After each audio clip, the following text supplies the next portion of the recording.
Difficile de se projeter pour les pharmaciens.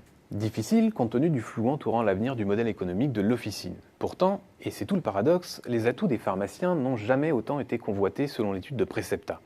Je veux parler de leur rôle essentiel de légitimation et d'accompagnement dans des activités clés comme l'e-santé et la silver economy. Un rôle qu'ils joueront d'abord auprès des pouvoirs publics comme acteurs de la santé publique à travers le diagnostic, le dépistage ou encore l'accompagnement des patients. Un rôle qu'ils joueront également auprès d'un nombre croissant d'opérateurs, tels que les industries de santé, les organismes complémentaires ou les fabricants d'objets connectés. C'est ainsi que de nouvelles opportunités s'offrent aux pharmaciens, à condition, selon nos experts, de considérer le service comme un véritable levier de performance pour l'officine. La restructuration du réseau officinal va monter d'un cran. Il faut dire que la profession entre dans une période charnière, marquée par le renforcement des pressions économiques, en particulier sur le médicament remboursable, et par des départs massifs en retraite des pharmaciens. 21 000 quitteront la profession selon l'ordre d'ici 2025. De fait, la restructuration du réseau officinal va prendre de l'ampleur. Une restructuration au sein de laquelle la prime à la taille sera déterminante. Car une taille suffisante permet de se redéployer sur de nouvelles activités ou autour de nouveaux services. C'est que la chute d'attractivité menace toutes les catégories d'officines.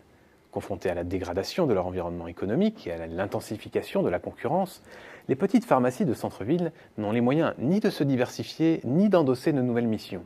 Les pharmacies des zones rurales se heurtent, elles, à la désertification médicale. Enfin, si les pharmacies situées en centre commercial sont les mieux loties, leur exposition à la concurrence des grandes surfaces mitoyennes serait frontale si le monopole officinal sur l'automédication était supprimé.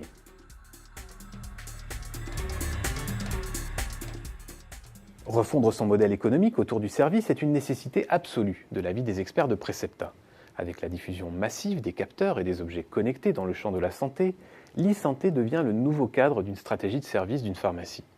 Aujourd'hui, la grande question est de savoir à quel rythme le numérique va impacter la filière de distribution du médicament et plus globalement toute l'organisation du système de santé. Pour les pharmaciens, les opportunités peuvent prendre deux grandes formes. D'un côté, il s'agit d'accompagner les patients et de coordonner les soins. De l'autre, il s'agit de certifier les solutions et les données. En d'autres termes, le digital appelle une véritable évolution identitaire pour les pharmacies les plus investies dans cette transformation de leur métier et de leurs compétences. Mais signifier et porter ce changement identitaire suppose au préalable d'adopter une véritable stratégie d'enseigne.